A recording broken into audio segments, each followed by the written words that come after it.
नमस्कार प्रेक्षक हो, सह्याद्री वाहिनीच्या हॅलो डॉक्टर या कार्यक्रमामध्ये मी डॉक्टर प्रतिभा माने तुमचे मनापासून स्वागत करते। प्रेक्षक हो, मूर्ती लहान पण कीर्ती महान असे म्हणणे सर्वार्थाने ज्याच्या बाबतीत सार्थ ठरते ते म्हणजे आपल्या शरीरामध्ये स्रवले जाणारे हार्मोन्स। अत्यल्प मात्रेमध्ये शरीरामध्ये तयार होऊन सुद्धा संपूर्ण शारीरिक आणि मानसिक व्याधींवरती किंवा स्वास्थ्यावरती ज्याचे वर्चस्व असते ते म्हणजे आपल्या शरीरामध्ये हार्मोन्स। शरीराच्या वेगवेगळ्या भागामध्ये वेगवेगळ्या प्रकारच्या ग्रंथी असतात आणि या ग्रंथींद्वारे शरीरामध्ये वेगवेगळे हार्मोन्स सिक्रेट केले जातात। गर्भधारणा होणे, शरीराची वाढ होणे, चयापचय क्रिया असू दे, प्रजनन क्षमता असू दे, तसेच शरीराचे पूर्ण आरोग्य असू दे, या सगळ्यांवरती आपल्या शरीरात तयार होणारे हार्मोन्स हे खूप चांगल्या पद्धतीने काम करत असतात। अशाच एक हार्मोन्सपैकीच एक महत्त्वाची ग्रंथी आपल्या गळ्यामध्ये असते ती म्हणजे थायरॉइड ग्रंथी आणि या थायरॉइड ग्रंथीद्वारे थायरॉइड नावाचे हार्मोन सिक्रेट केले जाते। शरीराच्या चयापचय क्रियेमध्ये थायरॉइड ग्रंथीचा अत्यंत महत्त्वाचा भाग असतो आणि प्रेक्षक हो, त्यामुळेच आज आपण चर्चा करणार आहोत ऑपरेशन टाळण्यासाठी आयुर्वेद थायरॉइडचे आजार। विषय पुन्हा एकदा सांगते, ऑपरेशन टाळण्यासाठी आयुर्वेद थायरॉइडचे आजार।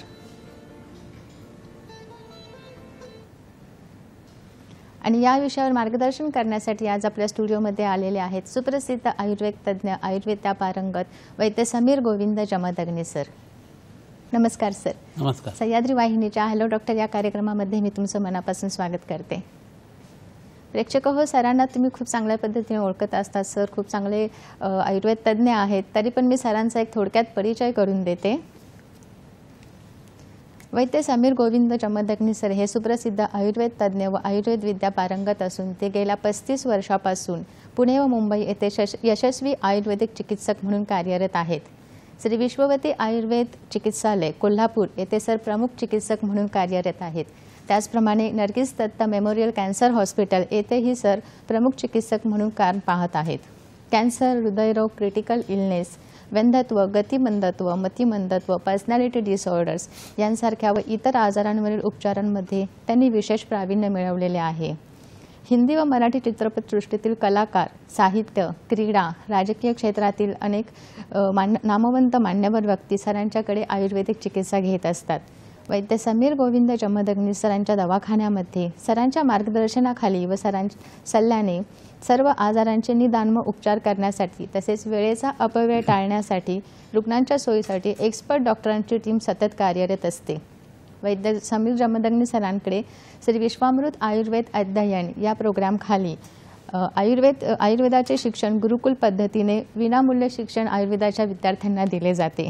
राष्ट्रीय आयुर्वेद विद्यापीठातर्फे आदरणीय राजवैद्य समीर जमदग्नी सरांचा राष्ट्रीय आयुर्वेद गुरु या पदावर निवड झालेली आहे। चला तर मग सुरू करूया आजच्या विषयाला। आजचा आपला विषय आहे ऑपरेशन टाळण्यासाठी आयुर्वेद थायरॉइडचे आजार आणि या विषयावरती मार्गदर्शन करत आहेत सुप्रसिद्ध आयुर्वेद तज्ञ वैद्य समीर गोविंद जमदग्नी सर।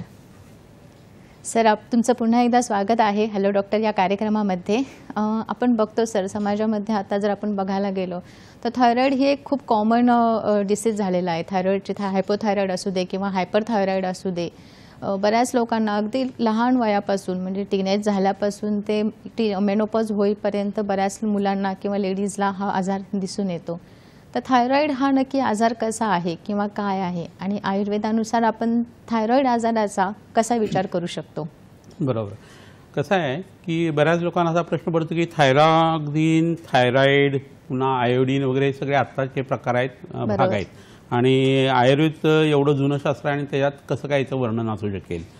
तर असं आहे की आयुर्वेदातल्या दोष धातू मलाच्या संबंधांचे जे सिद्धांत आहेत त्याची वीण किंवा पांचभौतिक सिद्धांत जे आहे, त्रिदोषवाद जो आहे त्याची वीण एवढी घट्ट आहे आणि पंचमहाभौतिक सिद्धांतावरती अवलंबून आहे की हे सगळं जग जे आहे ना त्याची कारणं असू देत, लक्षणं असू दे, शरीर असू दे, औषध असू दे, हे पंचमहाभूताला सोडून असू शकत नाही। आणि असं असल्या कारणानं कोणताही नवीन आजार आला, कोणताही जुना आजार असेल तर त्याचं कार्यकारण भाव कशातून तो उत्पन्न झाला, कसा उत्पन्न झाला, त्याची ट्रीटमेंट काय करायची, त्याची चिकित्सा सूत्र काय, हे सगळं प्रकरण जे आहे ना ते आयुर्वेद खूप चांगल्या पद्धतीने सांगू शकतो। आणि त्यामुळे आयुर्वेदातली सूत्र ही शाश्वत आहेत, ती कधी बदलत नाहीत। असं आहे हेतुलिंग औषध ज्ञान स्वस्तातुर परायणम त्रिसूत्रम शाश्वतम पुण्यम बुधेय पितामहा असं म्हटलेलं आहे। म्हणजे कोणत्याही आजाराचं हेतू म्हणजे कारण, लिंग म्हणजे लक्षणं आणि औषध जे आहे त्याचं ह्याच्याविषयीचे आयुर्वेदाचे सिद्धांत जगात विश्वात कुठेही मानवजात जर उत्पन्न झाली तर तिथं जाऊन वैद्य लोक प्रॅक्टिस करू शकतात, इतपत बरोबर. ती ओरिजिनल थिंकिंग आहे. हे लक्षात घेतल्यानंतर मग थायरॉइडचा हा जो प्रकार आहे ना तो लक्षात घेणं खूप गरजेचं आहे. शरीराच्या वरच्या भागामध्ये कफ असतो, मधल्या भागामध्ये पित्त असतं असतं. आणि खालच्या भागामध्ये वात वात असतो. हे जर लक्षात घेतलं तर गळ्यामध्ये आपल्या टॅक्याच्या बाजूला 2 ज्या छोट्या ग्रंथी ठेवल्या गेलेल्या आहेत, मध्ये त्या जोडल्या सुद्धा गेलेल्या आहेत, तर त्या ज्या आहेत त्या रक्ताच्या स्थानामध्ये आहेत. आपल्या शरीरातलं रक्ताशय कोणतं हे आपण बघायला लागलो तर ते हृदयही नाही आहे असं लक्षात येतं, यकृतही नाही असं लक्षात येतं. आणि शरीरातली आशयांची संख्या आणि स्थानं बघितली तर गळ्यापाशी येऊन आपण थांबतो आणि ते रक्ताशय आहे. तर रक्ताशयाच्या ठिकाणी थायरॉइडची ग्रंथी आहे. आणि ऊर्ध्वजत्रुगत म्हणजे कॉलर बोनच्या वरच्या बाजूला ऊर्ध्वजत्रुगत जो भाग म्हटलेला आहे तिथं कफ हा दोष असतो आणि रक्त हे दुष्य किंवा धातू असतो. हे जर लक्षात घेतलं तर आपल्या थायरॉइडचा संबंध हा या 2 घटकाशी प्राधान्याने आहे. असं जरी असलं तरी त्यात तयार होणारे जे T3, T4 वगैरे हार्मोन्स आहेत किंवा TSH जे आहे ते आपल्या पिट्युटरी ग्लँडच्या अँटेरियर लोबमध्ये तयार होतं असं म्हटलं जातं आणि ती गाठ आपल्या मेंदूमध्ये असते. पण थायरॉइडला स्टिम्युलेट करणारी जी रिलीजिंग हार्मोन जो आहे तो हायपोथॅलॅमस नावाच्या सेंटरमध्ये तयार होत असतो आणि हा मज्जेचा भाग आहे. असं जर लक्षात घेतलं तर ही मज्जा धातू शरीरामध्ये कुठं तयार होतं तर पित्तधरा कालाजिता गृहिणीमध्ये तिथं आपली मज्जा धातूची जी परंपरा आहे ती सुरू होत असते. ह्याचा पुन्हा कॅल्शियमशी संबंध येतो. म्हणजे आपण दरवेळी T3, T4, TSH वगैरे बघतो, पण कॅल्सिटोनिन नावाचं एक जे हार्मोन आहे ते सुद्धा या गाठीमध्ये तयार होत असतं थायरॉइडच्या. आणि ते आपल्या शरीरातल्या कॅल्शियमचा स्तर जो आहे तो त्यांनी मेंटेन केला जातो. त्याचा संबंध पुन्हा वृक्काशी आहे.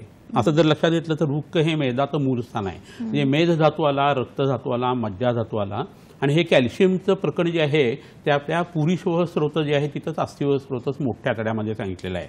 तर याचा मोठ्या आतड्याशी संबंध आहे मळाच्या हिशेबाने. तिथंच वात नावाचा दोष उत्पन्न होत असतो आणि तो नियंता प्रणेताच्या मनसा मनावरती सुद्धा कंट्रोल ठेवणारा आहे. आणि हा थायरॉइडचा भाग जो आहे तो 10 पैकी 8 स्त्रियांना आपल्याला दिसतो. त्यांची लिम्बिक सिस्टीम किंवा इमोशनल ब्रेन जो आहे तो जास्ती मोठ्या प्रमाणावरती काम करताना आपल्याला दिसतो.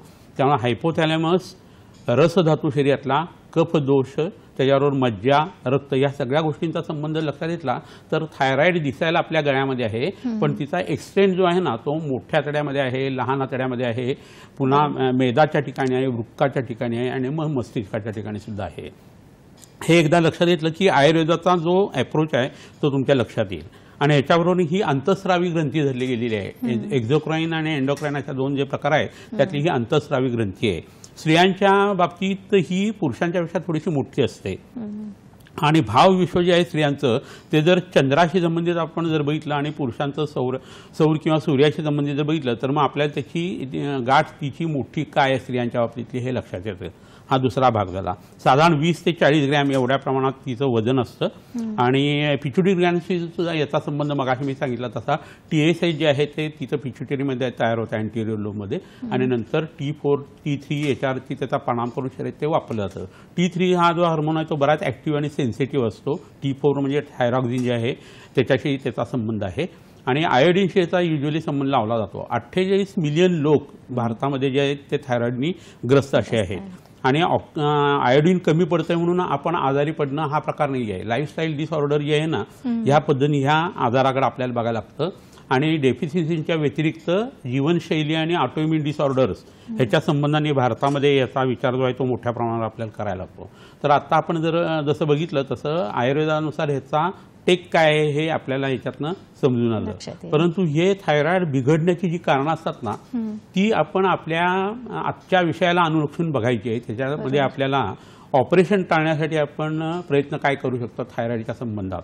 तर स्ट्रक्चरल काही गोष्टी असतात, म्हणजे शरीर रचनात्मक काही विकृती असतात, शरीर क्रियात्मक काही विकृती असतात, संसर्गजन्य काही विकार असतात त्याचा परिणाम त्याच्यावर येतो, सूज येणं अशा पद्धतीने काही पद्धतीचे आजार जे आहेत ते थायरॉइडचे उत्पन्न होत असतात. आणि त्याच्या बरोबरीनं आपल्या शरीरामध्ये वेगवेगळ्या गाठी ज्या उत्पन्न होतात असे काही कॅन्सरच्या गाठी किंवा बिनाईन ट्यूमर किंवा सिस्ट जे असतात ते सुद्धा थायरॉइडच्या ठिकाणी आपल्याला होताना आढळून येत असतात. तर हे सगळं जर लक्षात घेतलं तर कारणाची मीमांसा सुद्धा त्याच पद्धतीने आपल्याला करायला लागते. तर शरीरामध्ये गाठी उत्पन्न कशामुळे होतात तर चीजसारखा पदार्थ, पनीरसारखा पदार्थ, मशरूम, इडली डोसे किंवा ढोकळ्यासारखे पदार्थ जे आहेत ते, बेकरी प्रॉडक्ट जे आहेत ते, आंबवलेले पदार्थ, एकंदरीत दुपारी जेवून झोपणं, दही खाणं, मांसाहार मोठ्या प्रमाणावरती करणं, स्मोकिंग करणं, त्याच्यानंतर दारू जास्ती पिणं, हे जे प्रकरण आहे ना त्यांनी शरीरातल्या गाठी ज्या असतात त्या वाढत असतात आणि गाठी कमी करणाऱ्याही गोष्टी असतात. पालकासारखी भाजी आहे, कपालभातीसारखा प्राणायाम आहे, गरम पाण्याचं सेवन आहे, अंगाला उद्वर्तन किंवा उठणं लावणं आहे, त्याच्यानंतर सर्वांगासनासारखं आसन आहे किंवा शंख मुद्रेसारखी मुद्रा आहे. या गोष्टींनी गाठी कमी सुद्धा होत असतात. तर गाठी उत्पन्न करणारा आहार पोटात जास्ती जाणं हे एक महत्त्वाचं कारण आहे. सगळ्या आजारांचं एक महत्त्वाचं कारण म्हणजे काय तर संडासला किंवा लघवीला लागलेलं असताना अडवून दाबून ठेवणं किंवा लागले नसताना बाहेर आता जायचं आपल्याला संडासला जायला मिळणार नाही म्हणून आधी जाणं. या दोन्ही गोष्टी आयुर्वेदाने ज्या आहेत त्या वर्ज्य सांगितलेल्या आहेत. या दोघांचा परिणाम जो आहे तो शरीरामध्ये बायोकेमिस्ट्रीच्या हिशोबाने आपल्याला बघायला लागतो आणि पडून राहिलेला मळ जो आहे त्यातली विष जी आहेत ती रक्तामध्ये ॲब्झॉर्ब होतात. तुमचं रक्त ऑक्सिजनेटेड म्हणून प्युअर जरी असलं तर त्याच्यामध्ये ह्या इम्प्युरिटी ज्या आहेत त्या येतात आणि त्याचा परिणाम जो आहे तो तुमच्या रक्तवाहिन्यांच्यावरती होतो आणि पर्यायाने तुमच्या यकृतावरती होतो. जसं पिट्युटरी ग्लँड ही एंडोक्राईन सिस्टमची राणी आहे तसा राजा जो आहे ना तो कोण आहे तर यकृत आहे. तर हे यकृत बिघडवण्यासाठी ह्या गोष्टी ज्या आहेत ना वेगावरोध ह्या जास्ती उपयोगी पडतात आणि शरीर आजारी पडायला सुरुवात होते. तर शौचाला लागली की नाही असं वाटतं त्याला जाऊन यावं बेशक आणि भूक लागली की नाही असं जेव्हा वाटतं ते जेवू नये. हा साधा नियम जरी पाळला ना तरी बरेचसे आजार जे आहेत त्याच्यातून आपण मुक्त होऊ शकतो. तर ही काही त्याची कारणं मी आत्ता बघितली तशी झाली. अजून काही कारणं आहेत. त्याच्यात हाशिमोटो डिसीज नावाचा आजार आहे त्याच्यामध्ये बऱ्याच वेळा थायरॉइड हा आजार उत्पन्न होतो. आयोडीन जास्ती होणं किंवा कमी होणं ह्याच्यामुळे हा त्रास होऊ शकतो. थायरॉइडची आधी सर्जरी झालेली असेल तरी थायरॉइडचे आजार जे आहेत ते आपल्या शरीरामध्ये घर करू शकतात. थ्रोटचा कॅन्सर आहे आणि त्याच्यासाठी रेडिएशन दिलं गेलं आहे त्याचा थायरॉइडचे परिणाम येऊ शकतो.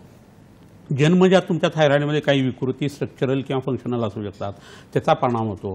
लिथियमसारखी काही मानस रोगातली औषधं आहेत त्याचा थायरॉइडच्या आजारामध्ये खूप मोठा रोल असतो. गर्भिणी अवस्था आहे किंवा पोस्टपार्टम अशा पद्धतीचं बाळ जन्माल्यानंतर जी शरीराची अवस्था आहे त्याच्यामध्ये सुद्धा थायरॉइडचा विचार हा खूप मोठ्या प्रमाणावरती आपल्याला करायला लागतो. पिट्युटरी ग्लँड जी आहे तिच्या विकृतीमध्ये सुद्धा आपल्याला थायरॉइडच्या विकृती आढळून येतात. ग्रेव्ह डिसीज जो आहे हायपरथायरॉइडशी संबंधित असा जो आहे त्याच्यामध्ये किंवा आयोडीन शरीरामध्ये जर कमी पडायला लागलं तर आपल्या थायरॉइडच्या गाठीची वाढ बऱ्याच वेळा होताना आपल्याला दिसून येत असते. ह्याच्याबरोबर थायरॉइडच्या संबंधाने सिस्ट असणं, अर्बुद असणं किंवा तिथं सूज येणं किंवा इन्फ्लमेशन त्याचं होणं हा जो भाग आहे ना तो सगळा कारणाच्या ह्याच्यामध्ये आपल्याला लक्षात घ्यायला लागतो. ऑटोइम्युन डिसीजेस बरेचसे असे असतात की ज्याच्यामध्ये थायरॉइडचे विकार हे उत्पन्न होत असतात. शिहान सिंड्रोम नावाचा एक सिंड्रोम आहे त्याच्यामध्ये सुद्धा थायरॉइडच्या संबंधाने बरीचशी लक्षणं आपल्याला आढळून येतात. रक्त बिघडवणारं, पित्त बिघडवणारं, रसधातूला खराब करणारं, मज्जा आणि मेदाला खराब करणारी जी म्हणून कारणं आहेत ना ही सगळी कारणं आपल्याला थायरॉइडच्या साठी लक्षात घ्यायला लागतात. एस्पेशली गंडमाला नावाचा आजार आहे तो थायरॉइडच्या जवळच होणार आहे. लिम्फ नोड्स बऱ्याच वेळा वाढतात. तर ह्या सगळ्या गोष्टी गळ्याशी संबंधित असल्या तरी प्रत्येक वेळेस थायरॉइडशी संबंधित असतीलच असं नसतं.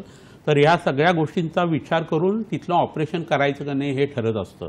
त्यामुळं शरीरामध्ये थायरॉइडची आजारपणे येताना जी काही कारणं आहेत ती विविध कारणं आत्ता आपण बघून झाली. असाच विचार जो आहे तो लक्षणांच्या बाबतीत सुद्धा आपल्याला करायचा आहे. प्रेक्षक सरांनी खूप चांगल्या पद्धतीने आपल्याला कारणं सांगितलेली आहेत. बदललेली जीवनशैली आहे किंवा अयोग्य आहार विहार आहे, तुमच्या जीवनशैलीमध्ये झोपेच्या वेळा अनियमित असणे यांसारखे जे कारणं आहेत त्याच्यामुळे थायरॉइडसारखे जे आजार आहेत ते होऊ शकतात. ही चर्चा आपण अशी सुरू ठेवणार आहोत. सर आपल्या प्रत्येक भागामध्ये आपल्यासाठी आरोग्यविषयक टिप्स घेऊन येत असतात. त्या टिप्सही आपण पाहणार आहोत. पण इथे वेळ झालेली आहे एका छोट्याशा विश्रांतीची. कुठेही जाऊ नका, पाहत राहा आपला आवडता कार्यक्रम हॅलो डॉक्टर.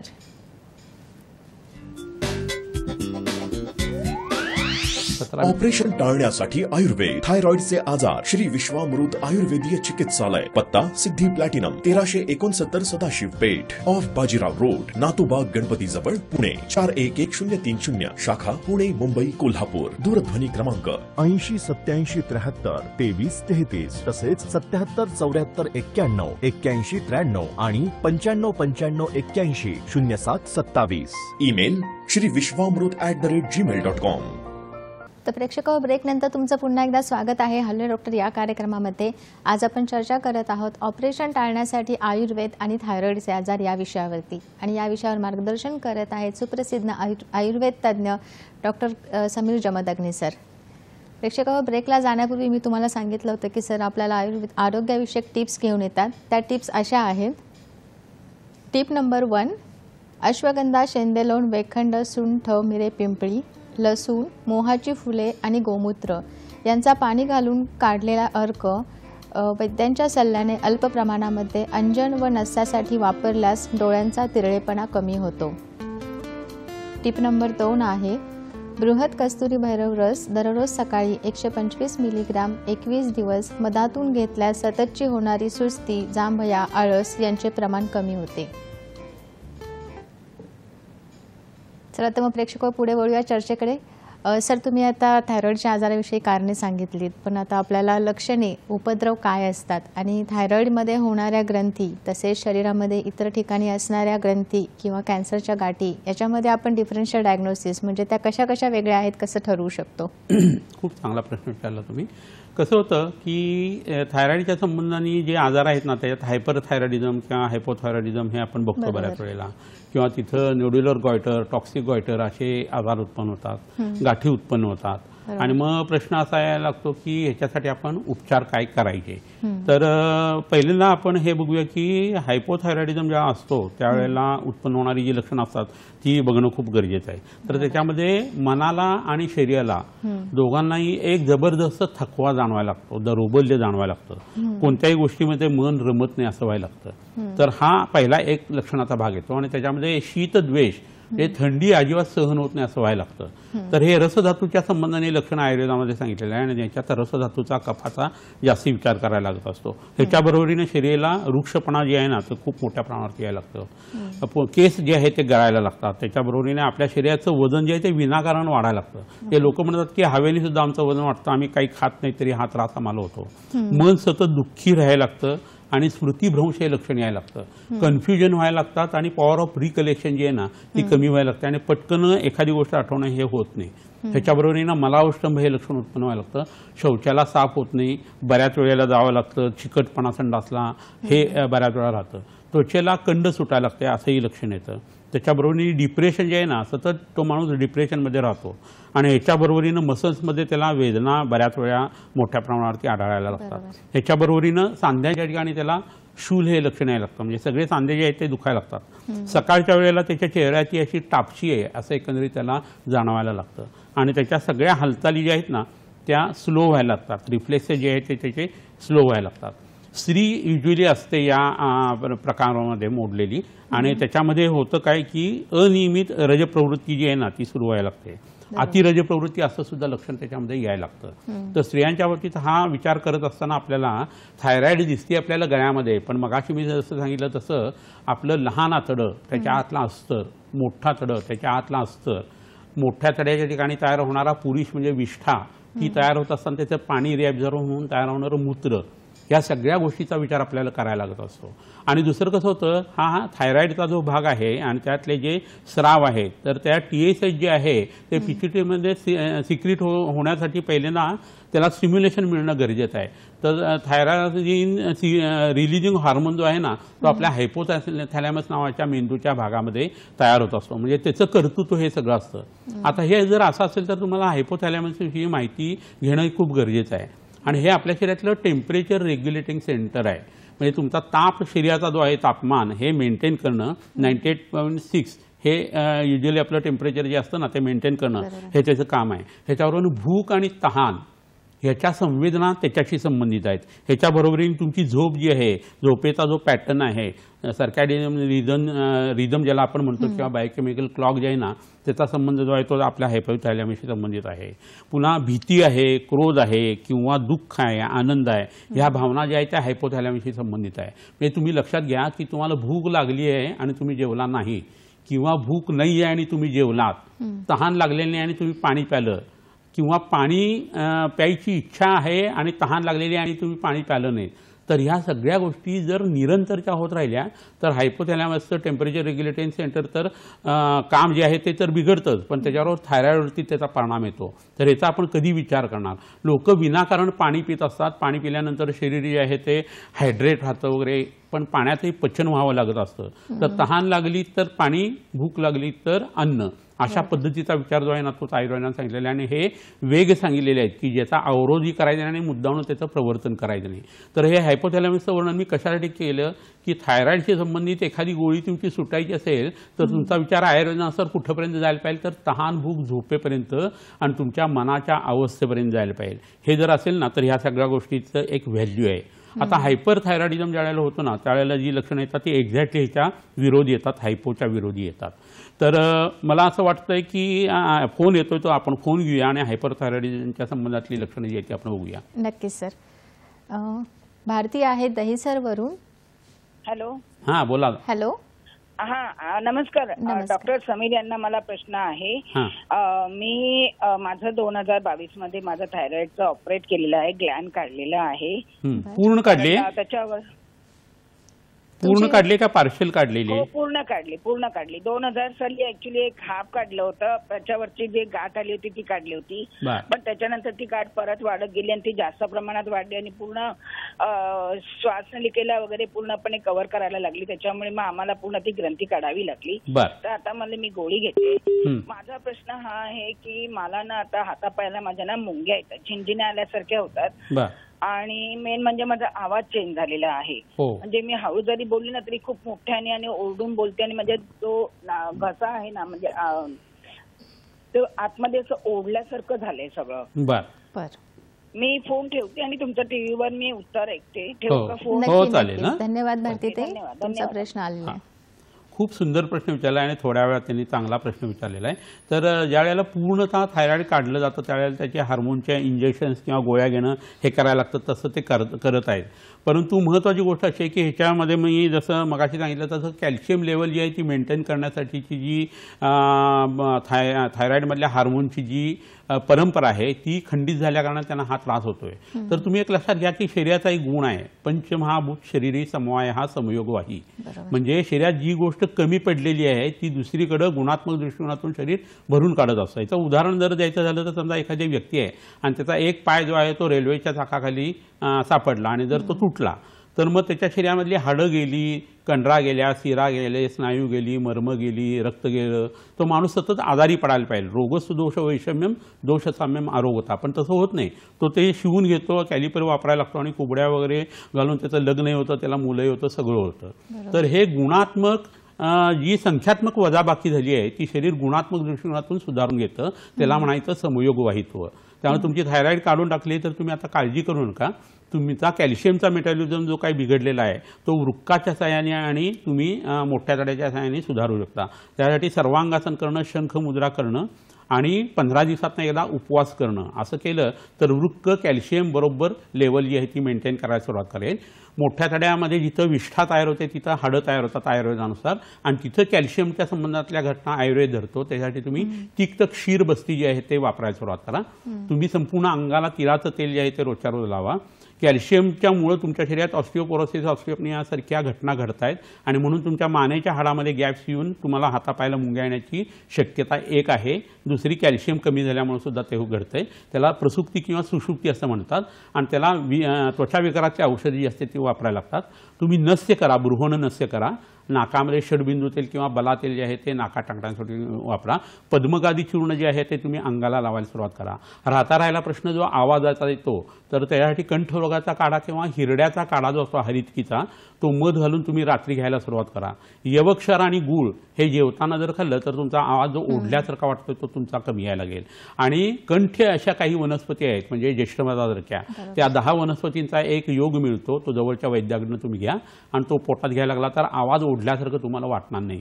च्यवनप्राश किंवा वसिष्ठोक्त रसायन हे तुम्ही संध्याकाळी किंवा सकाळी जर घेतलं तर तुम्हाला म्हातारपण सुद्धा पटापट येतं ते येणार नाही आणि तुमच्या शरीरातली थायरॉइड ग्लँड जी आहे ती नसताना ज्या काही गोष्टी घडायला पाहिजेत त्या आयुर्वेदाच्या छावणी या पद्धतीने घडून जातील. नक्कीच. प्रेक्षक हो, ही चर्चा आपण अशीच सुरू ठेवणार आहोत. इथे वेळ झालेली आहे एका छोट्याशा विश्रांतीची. कुठेही जाऊ नका, पाहत राहा आपला आवडता कार्यक्रम हॅलो डॉक्टर.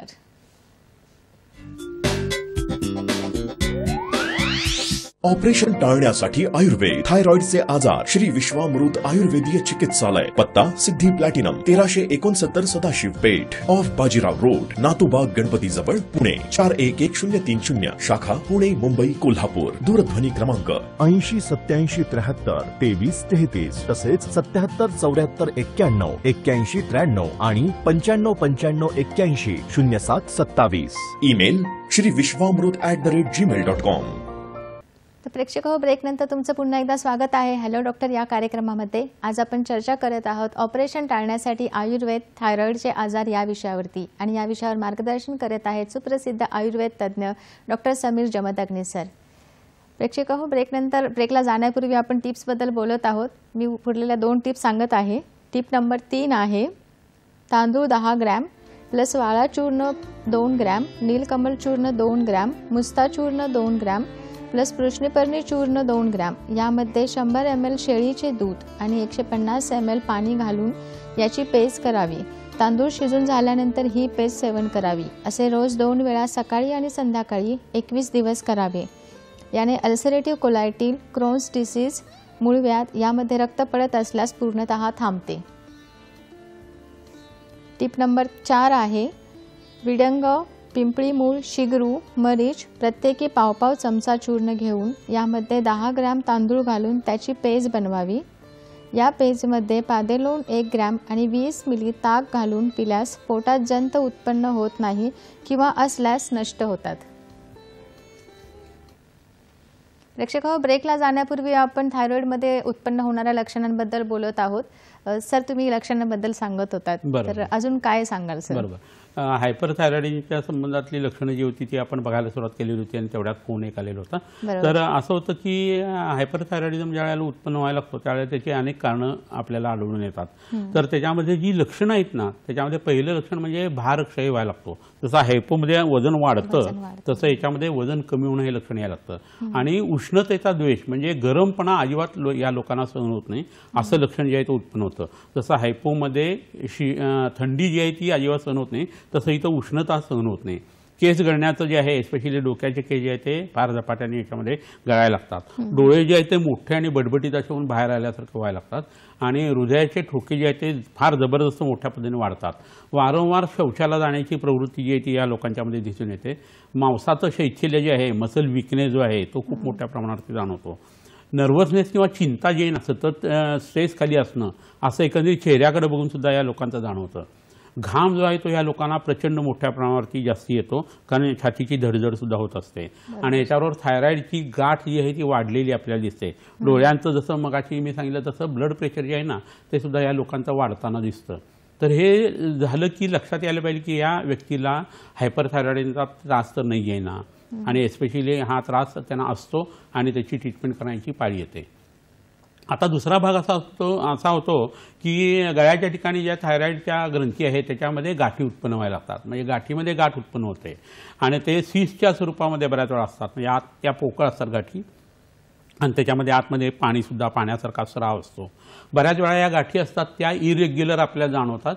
बऱ्याच वेळा एकाच बाजूला असतात असं जाणवतं. बऱ्याच वेळा पूर्ण ती ग्रंथी जी आहे थायरॉइडची ती त्याच्यामध्ये इन्व्हॉल्व झालेली असते. बऱ्याच वेळा हे ट्यूमर जे असतात ते साधे बिनाईन असतात आणि बऱ्याच वेळेला ते मॅलिग्नंट सुद्धा असू शकतात.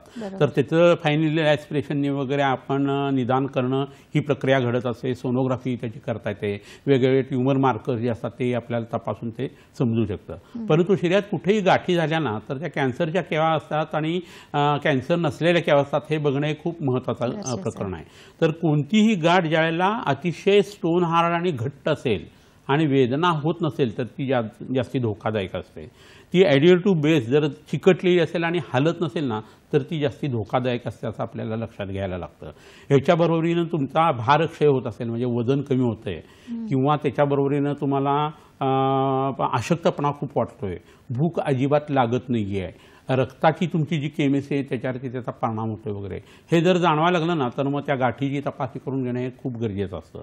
पण हे करत असताना गाठ उत्पन्न करणारं अन्न जे मी मगाशी सांगितलेलं आहे ते तुम्ही टाळायला पाहिजे.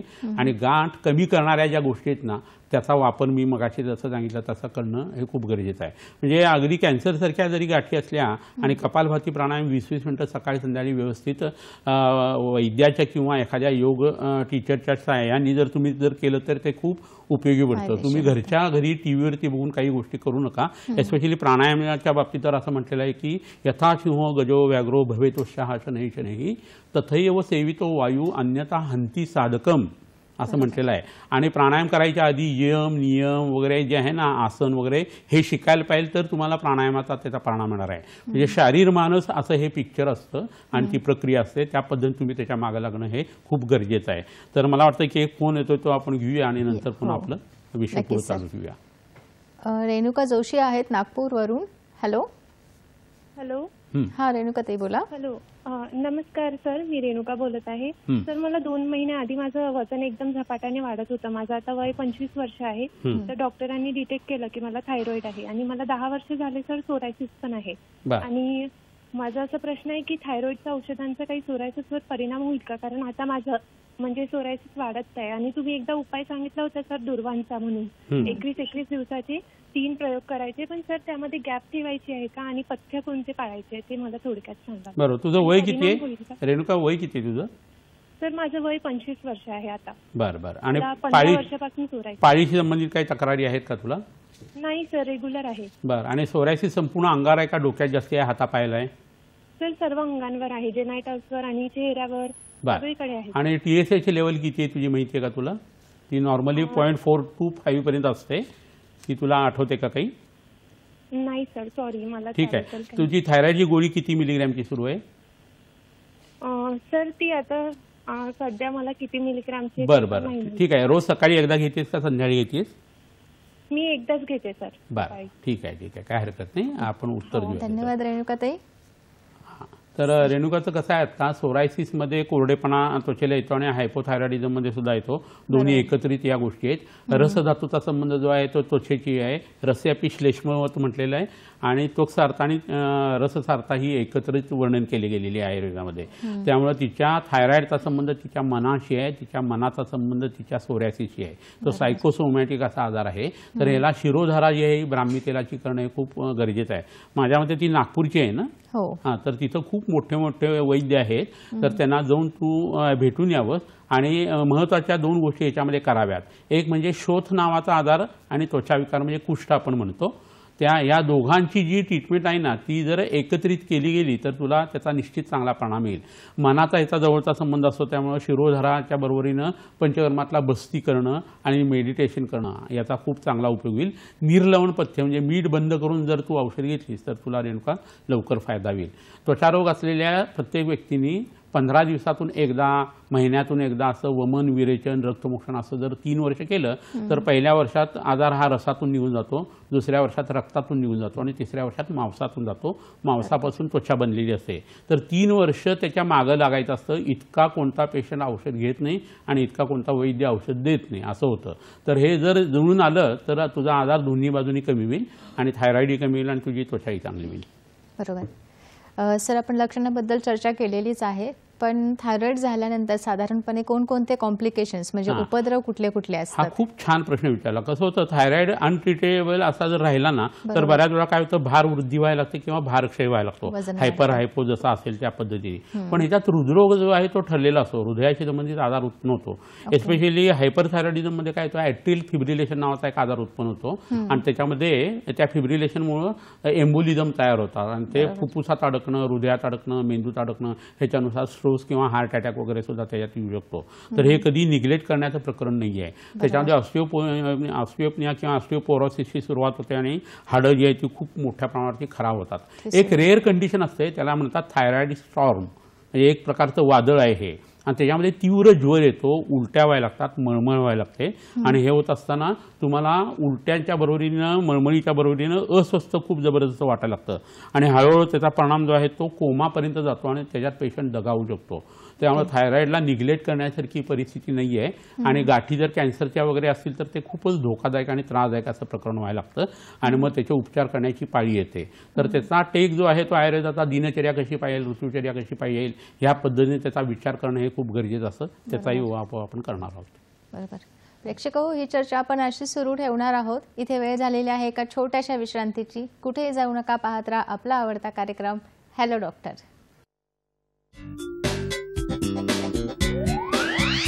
ऑपरेशन टाळण्यासाठी आयुर्वेद थायरॉइडचे आजार श्री विश्वामृत आयुर्वेदीय चिकित्सालय पत्ता Siddhi Platinum 1369 Sadashiv Peth off Bajirao road Natubag Ganpati जवळ पुणे 411030 शाखा पुणे मुंबई कोल्हापूर दूरध्वनी क्रमांक 808773 तसेच 777491 आणि 959581 ईमेल shriviswamrut@gmail.com. तर प्रेक्षक हो, ब्रेकनंतर तुमचे पुन्हा एकदा स्वागत आहे हॅलो डॉक्टर या कार्यक्रमामध्ये. आणि आज आपण चर्चा करत आहोत ऑपरेशन टाळण्यासाठी आयुर्वेद थायरॉइडचे आजार या विषयावर. आणि या विषयावर मार्गदर्शन करत आहेत सुप्रसिद्ध आयुर्वेद तज्ज्ञ डॉक्टर समीर जमदग्नी सर. प्रेक्षक हो, बऱ्याच वेळेला आपण थायरॉइडसाठी ट्रीटमेंट घेत असतो, खूप सारे औषधंही घेत असतो, खूप वर्ष झाले तरी त्याचा काही परिणाम होत नाही आणि मग तो आजार बळावतो. मग त्याच्यामध्ये कोळ्याच्या ठिकाणी सूज येणं, वेदना येणं यांसारखे प्रकार दिसायला लागतात आणि मग शस्त्रक्रियेचा सल्ला दिला जातो. तर सर, शस्त्रक्रिया ही कधी करावी आणि आयुर्वेदानुसार शस्त्रक्रियेचा एक कसा आपल्याला मार्ग सापडेल, म्हणजे आयुर्वेदानुसार शस्त्रक्रिया टाळण्यासाठी आपण काय करू शकतो? बरोबर आहे. बऱ्याच वेळा कसं होतं माहिती का, की भारतीय लोकांना आयुर्वेदाची माहिती नुसतं ऐकून माहीत असतं, पण कधी वैद्याकडे जाऊन सल्ला घेतले नसतो. तर लोक या कार्यक्रमाच्या हिशोबाने मी तुम्हाला एक सुचवतो की तुमच्या शरीरामध्ये आधी कुणाला आजार उत्पन्न होऊ नये, आपली सगळी इन्व्हेस्टमेंट जी असते ती आरोग्यामध्ये व्हावी, सगळ्या घराचं आरोग्य चांगलं ठेवावं धन्वंतरीने, अशीच अपेक्षा आहे. परंतु कधी जर आजारपण थोडंसं मोठं आलं तर तुम्ही एक ॲलोपॅथीचा डॉक्टर, एक होमिओपॅथिक डॉक्टर आणि एक वैद्य या तिघांचाही सल्ला घ्या. म्हणजे वेगवेगळ्या पॅथीचे जे काही मेरिट्स आणि डिमेरिट्स असतात त्याला तुम्ही सामोरं जाल, तुमच्या जनरल नॉलेजमध्ये फरक पडेलच आणि त्याच्याबरोबरीने तुम्हाला आयुर्वेदातल्या गोष्टी ज्या आहेत ना त्या अंगीकारायला मिळतील. आणि बऱ्याच वेळेला तुम्हाला त्याचा असा फायदा होईल की ऑपरेशन न करता तुम्हाला रोकडं आयुष्य आणि आरोग्य तुमच्या हातामध्ये मिळेल. आणि त्याची किंमत तुम्हाला एकदा समजली की घरच्या सगळ्या लोकांना तुम्ही त्या गोष्टी सांगाल, तुमच्या मित्रांना मैत्रिणींना सांगायला लागाल आणि आयुर्वेदाचं वाचन तुम्ही सुरू कराल. तर झाडपाल्याचं औषध, कावीळीचं औषध, पोटाचं औषध म्हणजे आयुर्वेद हे विसरून जा. आपले ऋषीमुनी हे आपले सायंटिस्ट होते, त्यांनी त्रिकालदर्शी ज्ञानाने, यथार्थ ज्ञानाने आणि प्रयोग करून जे काही टाइम टेस्टेड गोष्टी आहेत ना त्या आपण बघत असतो. तर आपले याच गोष्टी आहेत, आपलं जे आहे ते सगळं खोटं आणि चुकीचं आणि गोऱ्या लोकांचं चांगलं असं म्हणण्याच्या मार्गामध्ये तुम्ही आयुर्वेदाला आणून ठेवा आणि तुमच्या अभ्यासाला आणून ठेवा, तर त्याच्यात खूप फरक पडतील. तर सांगायचं प्रकरण असं आहे की केव्हा ऑपरेशनची पाळी येते. आता समजा गाठ आहे आणि ती कॅन्सरचीच आहे, तर आपल्या आयुर्वेदामध्ये सुद्धा सांगितलेलं आहे की कोणतीही गाठ जी आहे मांसाच्या संबंधाने शस्त्र, क्षार, अग्नी आणि औषध असे 4 उपचार सांगितलेले आहेत.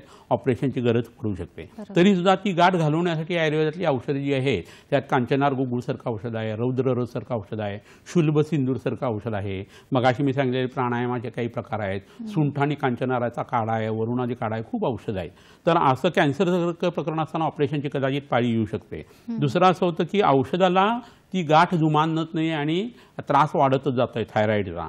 असं जर असेल तर त्यावेळेला तुम्हाला ऑपरेशन करण्याची गरज पडू शकते.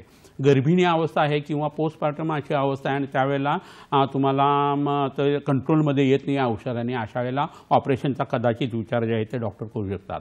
आज ट्रॅकियावरती त्याचं दाब पडून जर श्वास घ्यायला अडथळा येत असेल, बोलायला अडथळा येत असेल, अन्न गिळायला तुम्हाला अडथळा येत असेल तर बऱ्याच वेळा ऑपरेशनची गरज पडते असंही होतं.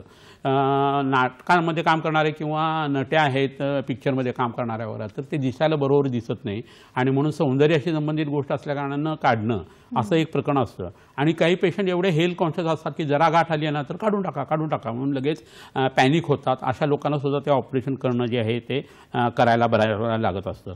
ह्याच्याबरोबरीनं असं होतं की आतमध्ये जे लिम्फ नोड्स आहेत त्याच्यावरती परिणाम होतोय, आतल्या रक्तवाहिन्या आहेत त्यांच्यावरती दाब येतोय. असं जर कॉम्प्लिकेशन्स येत असतील आणि तुम्हाला स्लीप ॲपनियाचा वगैरे त्याच्याबरोबर त्रास असेल तर तुमचं हृदय एकदम फटकन बंद पडू शकतं. अशा वेळी सुद्धा ऑपरेशनची गरज पडू शकते. परंतु मगाशी मी तुम्हाला जसं सांगितलं ना तसं वृक्काच्या संबंधितच्या घटना, ग्रहणी नावाचा जो लहान आतड्याचा भाग आहे त्याच्या संबंधितल्या गोष्टी, मोठ्या तड्याशी संबंधितच्या गोष्टी आणि याच्याबरोबर मस्तिष्क आणि आपला प्राण ज्याच्यामध्ये आहे असं आपलं जे शिर आहे त्याच्यामध्ये नाकामध्ये औषध टाकणं, डोळ्यात औषध टाकणं, कानामध्ये औषधं टाकणं, गृहिणी रोगाची ट्रीटमेंट करणं, मळाशयातल्या मळाची ट्रीटमेंट करणं, मूत्राशयातल्या मूत्राची ट्रीटमेंट करणं, ह्या गोष्टीचा परिणामसुद्धा तुमच्या थायरॉइडवरती चांगला येत असतो. तर गाठ कमी करणं हा एक भाग झाला आणि या इतर गोष्टींची ट्रीटमेंट करणं हा एक भाग झाला. तुम्हाला एक उदाहरण देतो. तुम्हाला दम लागत असेल तर तो फुफ्फुसामुळे लागतो आणि त्यात कफ साचला आहे, पण तुम्ही कमी जेवलात तर दम कमी लागणार आहे, कोठा साफ झाला तर दम कमी लागणार आहे, हृदयाला सक्षम केलं दम कमी लागणार आहे, जाडी कमी केली दम कमी लागणार आहे, मूळव्याध तुमची कमी गेली दम कमी लागणार आहे, आणि ह्याच्याबरोबर तुम्ही ऑक्सिजन जास्ती घेण्यासाठी प्राणायाम करायला तर तुमचा दम कमी होणार आहे, आणि ह्याच्याबरोबर तुम्ही दम्याचं औषध घ्या तर तुमचा दमा जसा पूर्ण जाणार आहे ना, तसं या थायरॉईडचं प्रकरण आहे. या 3.5 हाताच्या देहामध्ये प्रत्येक गोष्टीचा प्रत्येक दुसऱ्या गोष्टीशी संबंध आहे, आणि तो कसा आहे हे समजून घेणं म्हणजे आयुर्वेदाचं संप्राप्ती विज्ञान. ते जवळच्या वैद्याकडनं तुम्ही जर शोधून काढलं आणि त्याची औषधं केली तर तुमच्या थायरॉईडच्या ऑपरेशनची फारशी पाळीच येणार नाही आहे. आणि सपोज ती आली तर तुम्हाला काय करायला पाहिजे पूर्वकर्म ते मी आता सांगतो. त्रिफळा गुगुळ, कैशोर गुगुळ, अमृता गुगुळ, कांचनार गुगुळ असे गुगुळ कल्प तुम्ही पोटात घ्यायला पाहिजे. खोबरं भरपूर मोठ्या प्रमाणात तुम्ही खायला पाहिजे. त्यांनी शरीरातलं रक्त आहे ते वाढायला लागतं. रक्त तुम्हाला भरायची फारशी गरज पडत नाही. पुन्हा शरीरातलं ओझ वाढल्या कारणानं तुम्ही ऑपरेशनमधनं पटकन बाहेर येता. तुमची शरीराची झीज कमीत कमी होत असते. हे खोबरं जे आहे ते तांदळाला पचवतं. भात खाण्याची जी गुटू लोकांना सवय असते ना डुलत, ती ह्यानी कमी होते आणि खाल्लेला भात पचून तुम्हाला दोन सुटत नाही, तुमचं पोट सुटत नाही. तुम्ही ह्या गोष्टी करायला पाहिजे. त्याच्याबरोबर रक्तमोक्षण करणं, ब्रह्मचर्याचं पालन करणं, रात्री लवकर झोपणं, अंगाला तेल लावणं, बस्तीचा वापर करणं, हे प्री आणि पोस्ट ऑपरेटिव्ह जर तुम्ही केलं तर तुमच्या शरीरामध्ये जो आजार आहे त्याच्यासाठी ऑपरेशनची फारशी गरज पडत नाही. आणि ऑपरेशन झाल्यानंतरची कॉम्प्लिकेशन्स पुन्हा जे आहेत, पुन्हा गाठ वाढणं, हा भाग याने घडत नाही. तर याचा तुम्ही जरूर विचार करा. नक्कीच. सर, आता आपण खूप चांगल्या पद्धतीने सांगितलं आहे की ऑपरेशन टाळण्यासाठी काय करता येईल, आणि जर ऑपरेशन करायची गरज पडली तर अगोदर ऑपरेशन करायच्या अगोदर आणि ऑपरेशन झाल्यानंतर कशा प्रकारे आपण त्याची ट्रीटमेंट किंवा इलाज करू शकतो. सर, थोडक्यामध्ये जाताना एक थायरॉईडसाठी पथ्य अपथ्य किंवा प्राणायाम योगासनांचा कसा वापर करता येईल? तर त्याच्यासाठी आपण काही वनस्पती आणले. त्यातल्या 1-2 वनस्पती माझ्या मते मी तुम्हाला दाखवतो. ही वनस्पती जी आहे ती रानकांदा नावाची वनस्पती आहे. तर अस्सल गुडूची सत्व, पुनर्नवा आणि वेखंड याच्या चूर्णाला ह्याच्या रसाच्या भावना द्यायच्या. भीमाशंकरच्या डोंगरामध्ये हा कांदा भरपूर मिळतो. आणि हायपर आणि हायपोथायरॉइडिझमसाठी मी मगाशी सांगितलेलं औषध 500 मिलीग्रॅम 3 वेळा तुम्ही घेऊ शकता. याच्या बरोबरीनं इथे एक दुसरी मुळी तुम्हाला दाखवतो. ही कोंबड नक्षी नावाची मुळी आहे. आंब्या हळदीच्या बरोबर ही उगाळून जर बाहेरच्या बाजूला लावली तर थायरॉईडमधल्या गाठी आणि गॉयटरचा जो भाग आहे ना, तो उत्तम पद्धतीने कमी येतो. पोटात त्याच्याबरोबर काही औषधं आपल्याला देता येतात. ह्याच्याबरोबरीने इथं जलौका नावाचा एक भाग तुम्हाला मी बऱ्याच वेळा दाखवलेला आहे. तर या जलौका उच्चारण करणं म्हणजे कंठावरती ह्या जळवा लावायचा आणि दूषित रक्त जे आहे ते काढण्यासाठीचा वापर करायचा. तर मग गाठी कमी व्हायला लागतात, थायरॉईडचा त्रासही कमी व्हायला लागतो. काकीस्थान म्हणजे जिथं शेंडे ठेवतो त्या ठिकाणी सुद्धा या जळवा आपल्याला लावता येत असतात. ह्याच्याबरोबरीने आणखीन एक वनस्पती इथं तुम्हाला दाखवतो, ती म्हणजे रुई आणि निरगुडी याच्या पानांचं चूर्ण करायचं आणि पुरचुंडीत बांधून मोहरीच्या तेलासहित त्याचा शेक जो आहे तो गळ्याआरती करायचा. ह्याच्याबरोबरीनं तुम्ही शंख मुद्रा केली, उज्जाई प्राणायाम केला, कपालभाती प्राणायाम केला, सर्वांगासन केलं, आणि त्याच्याबरोबरीनं रक्त शुद्ध करणारी आणि शिलाजातीची जर औषधं तुम्ही पोटात घेतली तर ऑपरेशन न करता तुमचा थायरॉईडचा भाग जो आहे तो झपाट्याने आपल्याला कमी करता येतो. बरोबर. सर, जाता जाता प्रेक्षकांना तुम्ही काय सल्ला द्याल थायरॉईड हे आजार टाळण्यासाठी आणि ऑपरेशन टाळण्यासाठी? थायरॉईडचा संबंध हा मनाशी खूप जवळचा संबंध आहे. आनंदी राहा, शांत राहा, समाधानी राहा, तर बराचसा त्रास तुमचा जो आहे तो कमी होतो. रोज थोडासा परोपकार करणं हे या आजारासाठी उत्तम औषध आहे. आणि त्याच्याबरोबरीने मी आता सांगितलं तसं दिनचर्या, ऋतुचर्या, रात्रीचर्या जर पाळली तर शरीरात कोणताच आजार उत्पन्न होत नाही. थायरॉईडचा तर निश्चितपणे उत्पन्न होणार नाही. असेल तर तो झपाट्याने कमी व्हायला लागेल. अच्छा. सर, आपण आता ऑपरेशनबद्दल बोलतच आहोत, पण ऑपरेशन झाल्यानंतर स्पेसिफिकली काय करता येईल? जसं की ऑपरेशन झाल्यानंतर करायचा जो भाग आहे त्याच्यामध्ये सगळ्यात महत्त्वाची गोष्ट अशी आहे की च्यवनप्रासारखं रसायन औषध जे आहे ते पोटात घेणं खूप गरजेचं आहे. भुईकोळ्यापासून तयार केलेली जी औषधं आहेत ती या आजारासाठी खूप उपयोगी आहेत. शतावरी आणि त्याच्याबरोबर शंखभस्म आणि अस्सल गुडूचे सत्व हे जर घेतलं तर PCOD आणि त्याच्याबरोबर थायरॉईड या दोन्ही गोष्टी ज्या आहेत त्या झपाट्याने कमी होतात. आणि नस्याचा तुम्ही जरूर वापर करून घ्या. अणुतेल नस्य हे त्याच्यासाठी अप्रतिम उपयोगी पडतं. नक्कीच. प्रेक्षक हो, सरांनी आपल्याला थायरॉईड ह्या आजाराबद्दल खूप चांगल्या पद्धतीने माहिती दिलेली आहे. त्याचप्रमाणे ऑपरेशन टाळण्यासाठी आयुर्वेदाचा कसा उपयोग करता येईल किंवा ऑपरेशन झाल्यानंतर किंवा ऑपरेशनच्या अगोदरही आयुर्वेद कशा प्रकारे वापरता येईल ह्याबद्दल खूप चांगल्या पद्धतीने माहिती दिलेली आहे. बदललेली जीवनशैली, आहार विहार तसेच आपली जे दिनचर्या असते, ऋतुचर्या असते, याचा या हार्मोनल सिस्टीमवर खूप मोठ्या प्रमाणामध्ये परिणाम होत असतो. तर याच्यामध्ये बदल करून आणि योग्य प्रकारे ही ऋतुचर्या, दिनचर्या फॉलो करून तुम्ही हार्मोनल सिस्टीमचे जे काही आजार असतात ते तुम्ही कंट्रोलमध्ये ठेवू शकतात. मित्रांनो, इथे वेळ झालेली आहे थांबायची.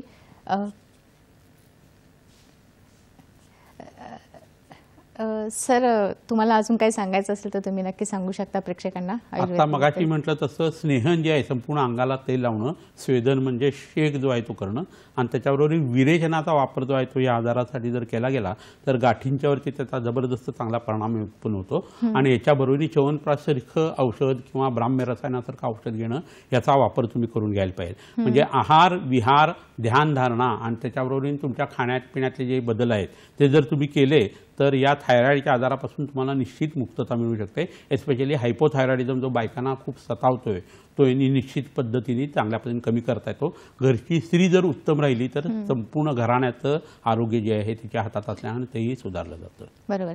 सर अजून एक प्रश्न विचारावासा वाटतो की लहान मुलांमध्ये हल्ली आता थायरॉईड झालेला पाहायला मिळतो, तर लहान मुलांमध्ये थायरॉईडचं जे प्रमाण आहे ते कसं आहे, त्याच्यावरती आपण कशी चिकित्सा करू शकतो? कसं आहे, वरचा भाग जो आहे तो कफाचा भाग आहे शरीरातला. तर वमनम सर्वरोगेषु विशेषण कुकुणके असं म्हटलेलं आहे. या लोकांना अळशीच्या साहाय्याने आणि कडूजिऱ्याच्या साहाय्याने वमन दिलं तर त्यांचा थायरॉईडचा त्रास लगेच कमी येतो. आणि नंतर कुमार कल्याण रस हे औषध ब्राह्मीवटीचं जर दिलं आणि त्याच्याबरोबर अणु तेलाचं नसं केलं तर लहान मुलांना उत्पन्न होणारा एस्पेशली मुलींना उत्पन्न होणारा जो थायरॉईडचा हायपोथायरॉइडिझमचा त्रास आहे तो नक्की कमी होतो आणि त्याची अनुवंशिकता जी आहे ती सुद्धा झपाट्याने कमी यायला मदत होते. बरोबर. सर आपण बघितलेलं आहे की थायरॉईड ह्या आजारामध्ये हार्मोन्सच्या इम्बॅलन्ससाठी योगासने आणि प्राणायाम ह्याचा खूप चांगल्या पद्धतीने उपयोग केला जातो. तर कोणती कोणती योगासने अशी काही स्पेसिफिक योगासन आणि प्राणायाम करण्याच्या आधी यम पाळणं हे खूप गरजेचं आहे. पद्मासन, सर्वांगासन, त्याच्यानंतर उत्तान पादासन, उज्जाई प्राणायाम, कपालभाती आणि नाडीशुद्धी प्राणायामाचे जे प्रकार आहेत ना ते जर वापरले गेले आणि हे तज्ज्ञ वैद्यांच्या सल्ल्याने किंवा योगोपचार करणाऱ्या शिक्षकांच्या सहाय्यानेच तुम्ही करणं गरजेचं आहे तर त्याचा चांगला परिणाम तुम्हाला मिळू शकेल. आणि त्याच्याबरोबरीनं खाणं पिणं वागणं जे आहे ते सुद्धा बदलणं गरजेचं आहे तर त्याचा दुहेरी परिणाम आपल्या शरीरावरती नक्की चांगला येतो. नक्कीच. प्रेक्षक हो, इथे वेळ झालेली आहे थांबण्याची. सर तुम्ही आज इथे आलात आणि आम्हाला थायरॉईड आजाराबद्दल खूप चांगल्या पद्धतीने मार्गदर्शन केलं, त्याबद्दल सह्याद्री वाहिनीच्या वतीने आणि प्रेक्षकांच्या वतीने मी तुमचे आभार मानते. धन्यवाद. प्रेक्षक हो, डिसऑर्डर्स जे असतात किंवा अंतस्रावी ग्रंथींमुळे होणारे जे आजार असतात ते बेसिकली तुमच्या लाईफस्टाईलवर डिपेंड असतात. जसं मी तुम्हाला सांगितलं की बिघडलेली जीवनशैली, आहार विहार ह्याच्यामुळे खूप सारे आजार होऊ शकतात. त्याच्यामध्ये PCOD आहे, थायरॉईड आहे, डायबेटीस आहे, या प्रकारचे अंतस्रावी ग्रंथींमुळे होणारे आजार बरेचसे असतात. तर याच्यासाठी तुमचं आहार विहार, जंक फूड कमी करणं, त्याचप्रमाणे जेवणाच्या वेळा व्यवस्थितपणे फॉलो करणं, रात्रीची झोप व्यवस्थित घेणं, त्याचप्रमाणे दिनचर्येमध्ये योग्य प्रकारे योग्य वेळी उठून योगासनं करणं, प्राणायाम करणं यांसारख्या गोष्टी फॉलो करून तुम्ही यांसारखे आजार टाळू शकता. त्याचबरोबर वैद्यांचा सल्ला घेऊन जे आयुर्वेदिक औषधं आहेत किंवा जे ॲलोपॅथीमध्ये सांगितलेल्या ट्रीटमेंट्स आहेत हे तुम्ही घेऊ शकता आणि या आजारांपासून लांब राहू शकता. प्रेक्षक हो, आजचा हा कार्यक्रम तुम्हाला कसा वाटला आहे तुम्ही आम्हाला मेल करून सांगू शकता. त्यासाठी आमचा मेल आहे hello2026@gmail.com. त्याचप्रमाणे फेसबुकवरती, ट्विटरवरती आणि यूट्यूबवरतीही आम्ही आहोत. तुम्हाला जर कोणाला आजचा कार्यक्रम मिस झाला असेल, चुकला असेल तर तिथे जाऊन तुम्ही हा कार्यक्रम नक्की बघू शकता.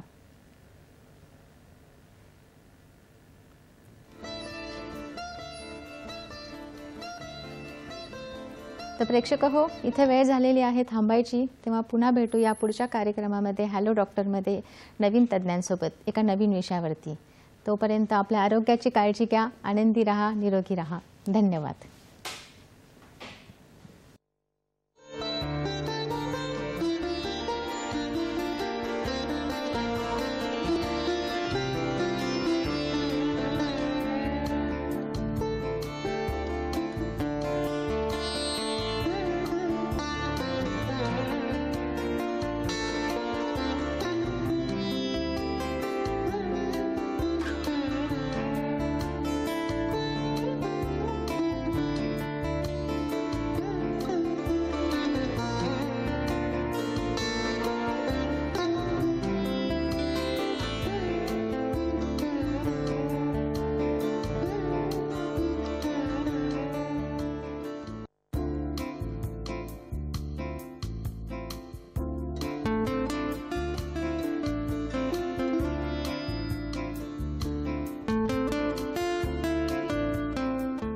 ऑपरेशन टाळण्यासाठी आयुर्वेद थायरॉइडचे आजार श्री विश्वामृत आयुर्वेदीय चिकित्सालय पत्ता Siddhi Platinum 1369 Sadashiv Peth off Bajirao road Natubag Ganpati जवळ पुणे 411030 शाखा पुणे मुंबई कोल्हापूर दूरध्वनी क्रमांक 8087732333 तसेच 777491 आणि 9595810727.